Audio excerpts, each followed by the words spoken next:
현재 한국을 극찬하는 외신 보도 및 해외 반응이 쏟아지고 있습니다.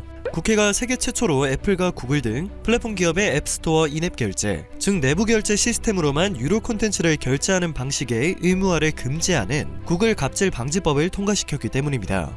인앱 결제 금지 법안이 통과된 것은 한국이 세계 최초입니다. 세계 최초 앱마켓 규제 사례인 것인데요. 전문가들은 한국의 행보가 주변국에도 연쇄효과를 일으킬 것이라고 평가하고 있습니다. 오랜만에 우리나라를 향한 군더더기 없는 칭찬이 쏟아지고 있어 굉장히 뿌듯한데요. 현지 시간으로 31일 블룸버그 통신은 구글 갑질 방지법으로 불리는 전기통신사업법 개정안이 국회를 통과하자 이를 두고 애플과 구글의 주요 수익원인 앱스토어 사업에 중대한 변화를 일으킬 선례가 됐다고 전했습니다. AFP 통신은 한국의 해당 법안이 애플과 구글이 인앱 결제 방식으로 세계적인 비판을 받는 가운데 나왔다며 미국과 유럽에서도 유사한 법안이 논의되는 상황이라 한국의 법률이 전례가 될 것으로 전문가들은 보고 있다고 진단했습니다. 웨드부시 시큐리티의 데니얼 아이브스도 CNBC 방송과의 인터뷰에서 오늘은 중요한 분기점이라며 한국이 말이 아닌 실제 행동을 보여줬다는 점을 극찬했고 주변국에도 연쇄효과를 일으킬 것이라고 내다봤습니다. 뿐만 아니라 파이낸셜 타임즈도 구글과 애플의 경쟁 질서 침해를 비판해온 에픽게임즈 팀 스위니 대표가 이 법의 통과는 45년 개인 컴퓨팅 역사에서 중요한 이정표라고 말했다며 한국에서 전해진 소식을 높게 평가했고 소프트웨어 기업 베이스캠프의 공동 창업자 데이비드 하이네마이어 헨슨 역시 파이낸셜 타임즈를 통해 이 법이 독점 상태의 앱스토어 댐에 난 최초의 실제적이고 거대한 균열이라며 한국의 조치가 다른 국가의 행동을 취하는 기폭제가 되길 바란다는 입장을 밝히며 첫 스타트를 끄는 한국의 결단력을 높이 평가했습니다. 이른바 구글 갑질 방지법은 31일 국회 본회의에서 가결되었습니다. 앱마켓 사업자가 자신의 지위를 부당하게 이용해 모바일 콘텐츠 제공 사업자의 특정한 결제 방식을 강제하는 행위를 금지한 것입니다. 이에 따라오는 10월 구글이 국내에 강제 도입하려던 인앱 결제는 무산될 전망입니다. 인앱 결제란 구글과 애플이 자체 개발한 결제 시스템으로만 앱이나 콘텐츠 비용을 내도록 하는 방식입니다.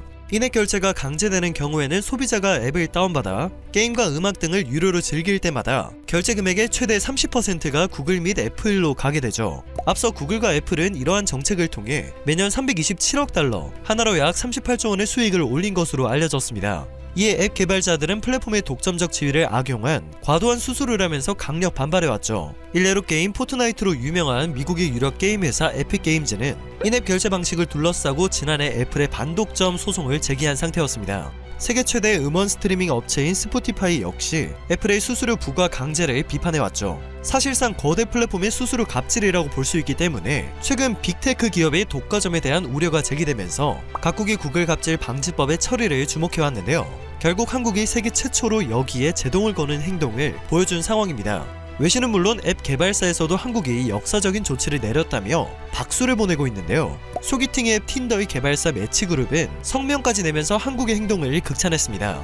그들은 성명을 통해 한국이 대단한 리더십을 통해 공정한 앱 생태계를 만들어 나가기 위한 역사적인 조치를 내렸다며 오늘은 기념비적인 날이라고 전했습니다. 국내 업계에서도 이를 반기고 있습니다. 그동안 업계에서는 인앱 결제 방식으로 인해 앱 개발사의 수익이 줄거나 컨텐츠 가격이 올라가고 결국 컨텐츠 소비 감소로도 이어질 수 있다는 우려가 팽배했기 때문입니다. 네이버와 카카오 등이 이끄는 이익단체인 한국인터넷기업협회는 인앱 결제를 강제하면 국내 관련 산업 매출이 연간 약 2조 3천억 원 줄고 생산 감소 효과는 2조 9천억 원에 달할 것이라고 주장한 바 있습니다. 그러나 이제 법안이 통과되었기 때문에 법안이 발효되면 앱 개발사는 다양한 결제 방식을 선택할 수 있습니다. 수수료 갑질이 사라지면 소비자들 역시 좀 더 편한 결제 방식을 선택할 수 있고 더 나아가 저렴하게 다양한 콘텐츠를 즐길 수 있게 됩니다. 이번 개정안은 인앱 결제와 같이 특정 결제 방식 강제 금지는 물론이고 앱 심사를 부당하게 지연하거나 마켓에서 부당하게 삭제하는 행위도 금지하는 것이 핵심입니다. 창작자와 개발자의 권리도 보장할 수 있겠죠. 때문에 이번 법안 통과로 공정한 앱 생태계가 조성될 것으로 기대가 되는데요. 이러한 앱마켓 시장의 공정한 토대가 세계 최초로 한국에서 마련되어 자랑스럽습니다. 해당 소식은 SNS와 커뮤니티를 통해 빠르게 공유되었고 한국을 극찬하는 해외 반응이 쏟아지고 있습니다. 각국 네티즌들은 이것은 독점 관행의 명백한 사례였다. 그러나 한국이 구글과 애플을 제외한 모두를 승자로 만들었다. 미국도 곧 비슷한 법안을 통과시킬 것이다. 이것은 실제로 유럽연합이 제안한 디지털 시장법에 대한 미국 무역 정책의 주요 관심사였습니다. 한국의 시작이 많은 것을 변화시킬 것이라고 생각합니다. 앱을 만들고 특정 장치에서 소프트웨어를 실행하기 위해 수익의 30%를 포기했던 개발자들의 화를 한국이 풀어주고 있다. 한국은 이제 내가 가장 좋아하는 나라입니다. 라는 반응을 보이며 해당 소식을 반기고 있습니다. 국내 네티즌들 역시 잘한 건 칭찬해주자 미국과 일본, 중국 등도 심각하게 고민만 했지 실행은 눈치만 살피고 있었는데 대단하다. 전 세계의 개발 업체들이 우리나라를 부러워할 것 같다. 이사를 오고 싶어하는 기업들도 있을 텐데 실제로 그렇게 됐으면 좋겠다. 한국의 결정을 세계가 주목하다니 국격이 바뀐 것을 실감하게 되는 소식이네요. 라는 반응을 보이고 있습니다.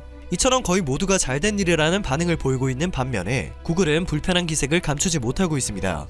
물론 당연한 일이겠는데요. 구글은 개정안이 통과되자 현재 수수료 체계가 앱스토어 유지 및 운영비로 쓰이고 개발자와 세계 시장을 연결한다고 항변했습니다. 회사 측은 구글 플레이는 단순한 결제 처리 이상의 다양한 기능을 제공한다며 구글 플레이 서비스 수수료는 구글이 안드로이드를 계속 무료로 운영할 수 있도록 하는 것은 물론 개발자가 여러 툴과 글로벌 플랫폼을 활용해 전 세계 수십억 명의 소비자에게 보다 더 쉽게 접근할 수 있도록 하는 데 사용된다고 설명했습니다.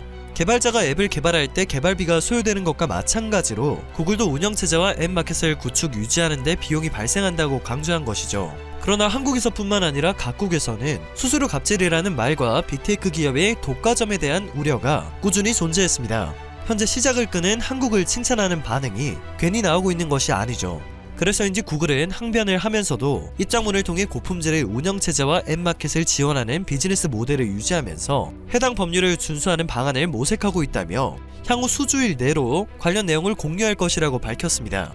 애플은 앞서 이번 개정안에 대해 앱스토어가 아닌 다른 경로로 상품을 구매한 이용자들을 사기 위험에 노출시키고 개인정보 보호 기능을 약화시킬 것이라고 우려해왔는데요. 한국의 움직임을 인식해 한 발짝 뒤로 물러난 상태입니다. 지난 27일 앱이 아닌 개발사 홈페이지 등 외부에서 이용료나 아이템 구입비 등을 결제하는 방법을 이메일로 알릴 수 있도록 허용한 것이죠. 지금까지 애플은 앱스토어에 참여하는 개발자들이 외부 결제 방식을 소비자에게 알리지 못하도록 해왔습니다. 그러나 우리나라에서 사실상 글로벌 플랫폼의 독과점을 견제하는 법안이 최초로 통과된 만큼 전 세계적인 규제 움직임을 촉진할 가능성이 높다는 게 전문가들의 분석입니다. 각국에서도 구글과 애플의 수수료 정책에 대한 규제 논의가 활발한 상태입니다. 이처럼 미국과 유럽 등 전 세계 주요 국가에서 구글과 애플 등과 관련된 소송과 독과점 규제 법안 움직임이 이어지고 있었고 한국이 스타트를 끄는 상황에서 이들에 대한 규제가 얼마나 가속화될 것인지도 주목됩니다. 미국 상원에서는 한국의 구글 갑질 방지법과 유사한 오픈 앱 마켓 법안이 발의되었습니다. 발의만 됐을 뿐 여전히 통과를 시키지 못했는데요. 한국은 법안을 통과시키며 글로벌 앱마켓 지배력 횡포에 제동을 건 첫 번째 국가가 되었습니다. 이에 대해 한 미국 상원의원은 빅테크의 앱마켓 영향력을 줄이는 조치에 미국도 따라 나서야 할 때라며 혁신적 스타트업의 공정한 경쟁을 보장하는 법안을 신속하게 통과시켜야 한다는 성명을 낸 상태입니다. 이번 일은 건전한 글로벌 모바일 앱 생태계를 만드는데 첫 번째 마중물이 된 것은 물론이고 미국과 유럽연합, 일본, 호주 등 다른 선진국이 참고할 선도 사례가 될 예정입니다. 오늘 전해드릴 소식은 여기까지입니다. 영상이 정보가 되셨다면 그것만으로도 정말 감사드립니다. 늘 새롭고 유익한 뉴스를 전하는 로버튜브 되겠습니다.